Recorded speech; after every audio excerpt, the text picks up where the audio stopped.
গল্পটি শুরু হয় উত্তরবঙ্গের এক প্রত্যন্ত গ্রাম মধুপুর নিয়ে।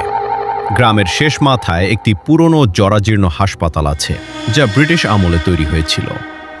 স্থানীয়রা বলে রাত 12টার পর ওই হাসপাতালের করিডোরে অদ্ভুত সব শব্দ শোনা যায়। রাতুল একজন নতুন ইন্টার্ন ডাক্তার। সে সাহসের বশবর্তী হয়ে ওই হাসপাতালেই জয়েন করে। প্রথম কয়েকদিন সব ঠিকঠাক ছিল, কিন্তু অমাবস্যার এক রাতে ডিউটি করার সময় সে লক্ষ্য করল হাসপাতালের পুরনো উইংয়ের দিকে একটি স্ট্রেচার নিজে থেকেই নড়াচড়া করছে। রাতুল ভাবল হয়তো বাতাস, কিন্তু কাছে যেতেই সে থমকে দাঁড়ালো। করিডোরের একদম শেষ মাথায় একটি ছোট মেয়ে দাঁড়িয়ে আছে, তার পরনে ধবধবে সাদা ফ্রক।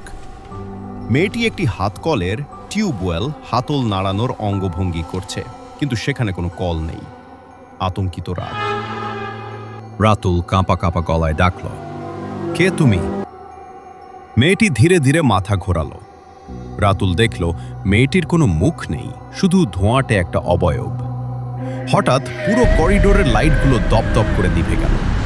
অন্ধকার চিরে একটা হাসির শব্দ ভেসে এলো, ঠিক যেন কোনো ধাতব বস্তুর ঘর্ষণের শব্দ।